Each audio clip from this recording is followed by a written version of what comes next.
ampekanye umwana ntigikunda ninguka atazopfa ntunganye nshaka ndamusubize iyo yavuye mu rukaramu muri bya bihere n'imbaragasa.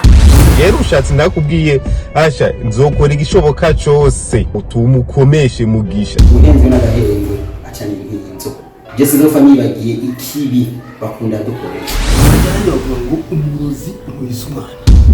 Sasa nibiki bibaye aracikanye. Sa kandi aracikanye.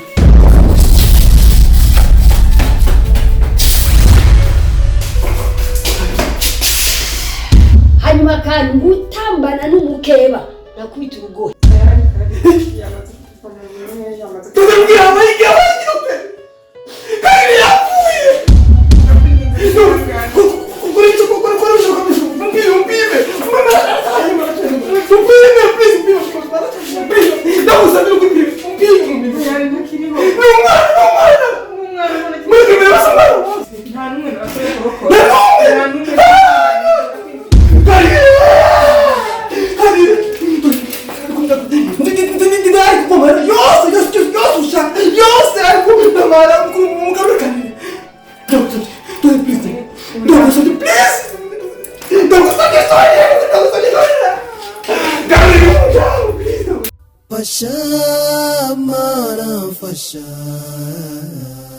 Fasha kwihangana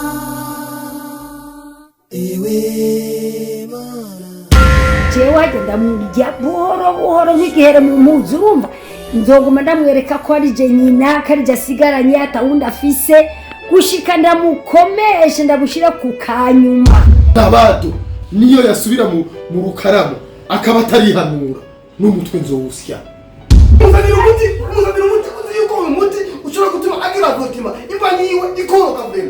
Mama kwani mugisha binarabaseni aha n'ukuri twamu ubonyari rose kundagiriza yuko njyawe ari generale nihe kuyu wozu ku mwana wawe jewe ninde wayi muja muti wavuze gute